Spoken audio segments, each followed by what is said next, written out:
This is from the website. Mm-hmm. Frequently asked questions. We'll see if you know. I should know because I wrote those. Oh! Oh, you're done. You're done, actually. Let's see. Let's see. A But yeah, whip is tell a us about work in progress. whip is a work in progress. And actually, I'm gonna tie that to a question you asked me earlier about misconceptions. Yes. This confuses students a lot. So let's say it's March, so it's the middle of spring. A student wants to apply for fall, but several times they will ask, do I wait for my spring grades to post because I don't have complete grades for spring yet because it says like WIP, work in progress.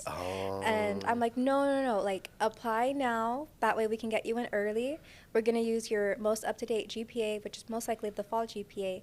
We'll use that to determine admission into UTSA. So don't worry about the work in progresses. Once you wrap up a spring, you'll give us a finalized transcript and then we'll account for those spring grades. So that's actually a big misconception, and I totally forgot to touch on that earlier. So I'm glad you picked that question now. Yes, yes, yes. Um, where can I begin my application? So you'll want to go. I'm going to just say utsa.edu. There's several ways to get there. You can use the search bar and type like transfer admission, transfer application, or like on the homepage of UTSA, there's like a blue tab that says admissions. It'll say transfer. You click on transfer admissions on the right side of the page, and then it'll get you exactly where you need to go to start the application. Yes. Oh, if you want specifics, the website is Apply Texas or the Common App. Yes, yes, yes. And what if I need further assistance with transfer credits?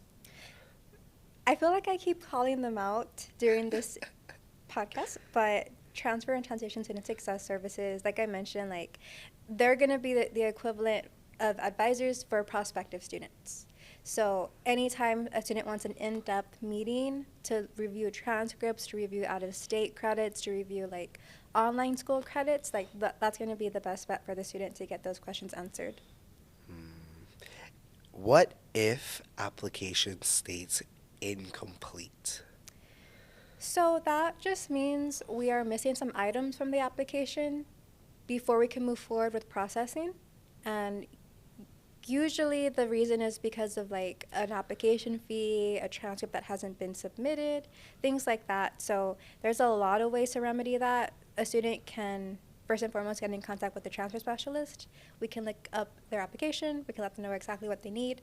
They can call One Stop and they can check it as well. They can check through their My UTSA admissions portal and see what's listed as missing there. So yeah, that just means it's incomplete. We're missing something, and once we have it, then we can move you to complete and then move you forward in the process. Is there a fee waiver? We do not have fee waivers for transfer students, but we do have fee deferrals. So that just means like it's an understanding that the fee will be paid, but if you defer it, that just means you're agreeing to pay it at a later Later time. time. That way, that won't stick as like that item will make you incomplete if you don't have the fee paid. You can agree to pay for it later, and we can work with that too. Mm. And can you appeal for an admission decision? Yes, so appeal, it follows a lot of different categories, like as to why you can appeal. Maybe you missed the deadline. Maybe the GPA wasn't quite where we needed it to be, but you can definitely appeal. We offer appeals all year long, since I said we offer year-round enrollment, but there are deadlines for that appeal, so that's really important to keep in mind. There's also additional requirements to submit with the appeal, so that's super important. And I'm not too sure if the link is on the FAQ page. Oh, it's there. Okay, good. Yes. Yeah, because it's a little bit of extra work to get the appeal, Yeah. and it does take a little bit longer to process. That's why you do it early. That's why you Yeah. got it. Yes. Yes. And who can I contact for help with international admissions? So I'm going to say two resources. First, we have an international recruiter. Her name is Renuma, but it's like you can think of her as more of like an admissions counselor, kind of like exactly what I do.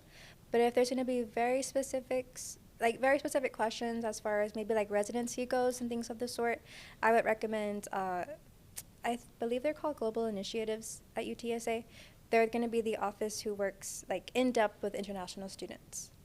Yes. Yes, yes.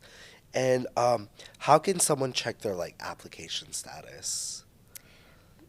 There's the first way that they should have access would be through their My UTSA admissions portal. So Yes. after they submit an application, once we have it on our end, we'll email them the things they need to know, like their UTSA ID, the link to the portal, the link to their email. So that's kind of like the first step they need to take to like set those accounts up. They can check their status in the portal. Or, like I mentioned, like they can call One Stop, they can check it for them, transfer team can check it for them. So there's a lot of ways they can Different get that. ways, Hmm. many resources. And like, where can they go to learn what programs UTSA Online offers? A lot, like we always forget we have UTSA Online. Yeah, it's I get a lot of questions about online programs, but it's never for the programs the student is asking about, unfortunately.